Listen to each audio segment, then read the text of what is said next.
Video को like और share जरूर करें और हमारे चैनल को सब्सक्राइब करना न भूलें। यहाँ हर दिन आपको मिलेंगी ऐसी ही डरावनी और रोमांचक कहानियां जो आपको सस्पेंस और रहस्य से भरी दुनिया में ले जाएं। सब्सक्राइब करने के लिए नीचे दिख रहे लाल बटन को दबाएं। अंधेरा धीरे धीरे पूरे कस्बे पर छा गया था। हवा में कुछ अजीब सी घुली हुई थी, एक सन्नाटा जो सिर्फ सुनाई नहीं देता, महसूस भी होता था। यह कोई सामान्य रात नहीं थी, क्योंकि आज से ठीक 10 साल पहले एक घटना ने इस इलाके के लोगों की रातों की नींद छीन ली थी। अनिकेत, एक कॉलेज स्टूडेंट, गर्मी की छुट्टियां बिताने अपने नाना नानी के घर आया था। गांव के बाहर एक पुराना हवेली नुमा घर था, जिसे सब लोग बंद कोठी कहते थे। गांव वालों का मानना था कि वहां कोई नहीं रहता, फिर भी कई बार रातों में वहां रोशनी जलती दिखती थी। आवाजें आती थीं, औरतों के रोने की, बच्चों के हंसने की, किसी के फुसफुसाने की। नाना, वो कोठी अब भी बंद है? हाँ, और हमेशा बंद ही रहनी चाहिए। बेटा, हर चीज को जानने की जरूरत नहीं होती। इतनी ही बात ने अनिकेत की जिज्ञासा जगा दी। उसी रात वो अपने मोबाइल में टॉर्च ऑन करके कोठी की ओर निकल पड़ा। कोठी तक पहुंचने के रास्ते में पेड़ साए की तरह झूल रहे थे। जमीन पर सूखे पत्तों की चुपचाप चीखें थीं। कोठी का दरवाजा आधा खुला था, जैसे किसी ने जानबूझकर उसे यूं ही छोड़ा हो। जैसे ही अनिकेत ने अंदर कदम रखा, हवा का एक तेज झोंका आया और दरवाजा पीछे से बंद हो गया।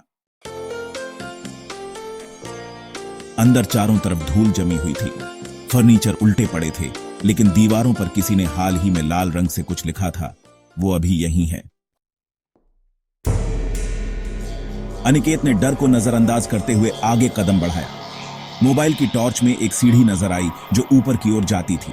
वो ऊपर गया और सामने एक बंद कमरा था। कमरे का दरवाजा थोड़ा सा खटका, फिर धीमे से खुद ब खुद खुल गया। कमरे के अंदर कुछ भी सामान्य नहीं था। एक पुराना झूला बीच में पड़ा था जो धीरे धीरे हिल रहा था। कमरे के कोने में एक अलमारी थी और उस पर खून के धब्बे थे। एक फोटो फ्रेम जमीन पर टूटा पड़ा था। अनिकेत ने उसे उठाया। फोटो में एक छोटी बच्ची थी, काले लंबे बाल, लाल फ्रॉक और चेहरे पर एक मुस्कान। कौन है? अनिकेत ने जोर से पूछा, लेकिन कोई जवाब नहीं आया।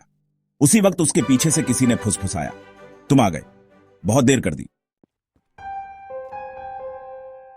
वो पलटा, कोई नहीं था। हवा एकदम रुक गई थी और कमरे का तापमान अचानक गिर गया।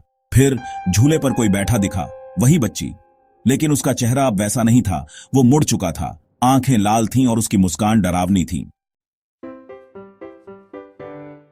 अनिकेत वहीं थम गया। तुम कौन हो? बच्ची ने सिर थोड़ा झुकाया और कहा, मैं वो हूं जिसे इस कमरे में बंद कर दिया गया था, जिंदा।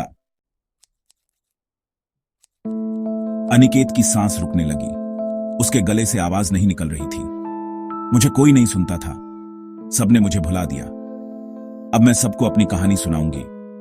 कमरे के बाहर से दरवाजे पर जंजीर की आवाज आई। अनिकेत भागा, लेकिन दरवाजा बंद हो चुका था।